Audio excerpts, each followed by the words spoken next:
Difficile, Yves, de baser votre contestation sur ce seul constat.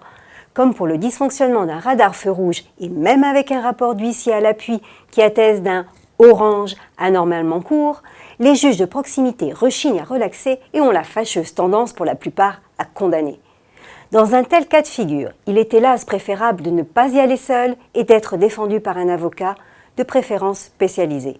Par ses connaissances des textes de loi, il saura plus sûrement démontrer que vous n'avez pas commis une imprudence en franchissant ce passage à niveau et que vous êtes au contraire victime d'un radar-feu défaillant.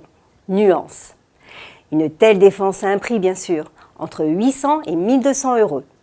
Le jeu doit donc en valoir la chandelle, il vous reste très peu de points sur votre permis ou vous risquez son invalidation faute de points. Ou à moins d'en faire une affaire de principe.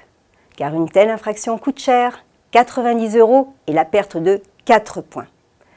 L'infraction étant suffisamment grave en soi et les juges peu enclins à relaxer les contrevenants, vous l'aurez compris, même avec une preuve pour vous imparable, invoquer un tel argument est loin d'être gagné.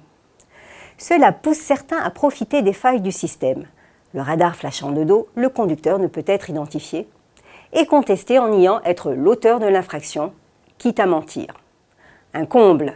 Mais 4 points en moins sur un permis, ce n'est pas rien, surtout quand le PV semble abusif. Résultat des courses, à moins de dénoncer un autre conducteur, vous échapperez au retrait de points. En revanche, l'amende sera sûrement plus lourde, 400 ou 500 € en pratique. On ne peut pas gagner sur tous les tableaux. À vous de jouer et à la semaine prochaine.